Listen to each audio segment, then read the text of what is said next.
Hello, today I'm going to talk to you about a spreadsheet I made to organise and collate information about ecological surveys. The intention is to make it easy to sort and filter information and to access selected documents using hyperlinks. The spreadsheet uses a file-picking dialog box to select folders whose contents are to be organised together. Some of the principles of this system may have wider use to other people, and so I'd like to show you the variety of functions that this spreadsheet can accomplish. Sometimes just knowing that something is possible can be a step towards completing it. Now, my job as an ecologist generates a lot of paperwork, which is then stored in files according to the type of survey that is accomplished. Negative survey results do have their uses, but it's helpful to single out positive survey results for analysis and potentially to flag up where surveys yield information that falls outside the basic scope of the survey undertaken. An example might be, for instance, where a bird surveyor has on their walk to a vantage point location found an interesting plant or butterfly. When this data is stored in a file pertaining to vantage point bird surveys, it would be very easy to lose any extra data that one has gathered that could contribute to other reports. The first principle of this spreadsheet is to allow files to be named descriptively in a standardized format. It allows the user to see at a glance if the information has been stored in the correct folder. Human names are uninformative and hard to remember. It would be unfair to name a child by its native propensities. There's a small screaming, crying and defecating lump of humanity you are dealing with is subject to change and may one day, unless it's Donald Trump, outlive its embryonic stage and take on new characteristics and a mantle of responsibility. Unlike humans, survey data don't change and won't become offended if you name them accurately according to their characteristics. If you know what a scanned document should be called, if it's somewhere in the system, then you should be able to find it even if it has been put in the wrong folder. So I've adopted a rigid file naming protocol which follows a pattern containing information about the site on which the survey was carried out, the kind of survey that was accomplished. I like to keep those two fields quite short just because it makes it easier for a person reading what turns into quite an unwieldy and long file name, that little bit easier to read. Then there's the date and the start time and the end time, the name of the surveyor, and all this information is calculated from a worksheet that takes information about surveys from a simple table and calculates how a file should be named. The required determinate survey name can then be easily copied and pasted into the namespace of a scanned file. The file name contains information separated by a series of characters, namely underscore, hat, comma, tilde, apostrophe and full stop, that occur only once within the name.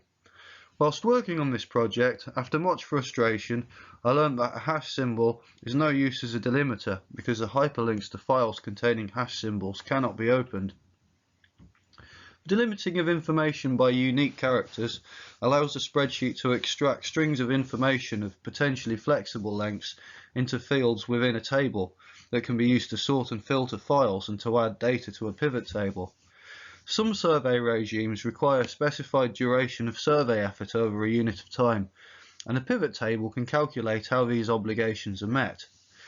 This file organizing system allows the user to sort files not only by information that is used to name them, but also with customizable fields that they can add in a simple manner to their table.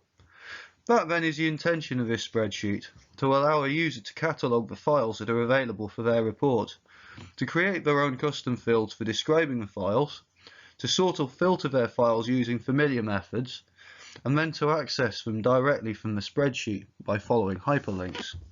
I'll show you how this works then. So in the name creator worksheet, I have all of this data, which is essential for naming the survey. The only thing missing from this at the moment is the site location, which is going to be copied across for all of these. So then opens up this dialog box. You then, I don't know, add a name for the site, and then it creates this rather elaborate looking file name. You can then copy these if you wish to and paste them into the namespace. There we go. So you're also able to export all of these to your dashboard, so that these files are then accessible to your dashboard even before you've scanned any documents in and put them into the folders. It's still nice to have a record of the what has been accomplished by whom and when, so that you can see how you're getting on with your surveys. So I press export names, I go to my dashboard and go down to the bottom here, and you'll see that these have been automatically filled into here, and there we go.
To show you a few other things about this.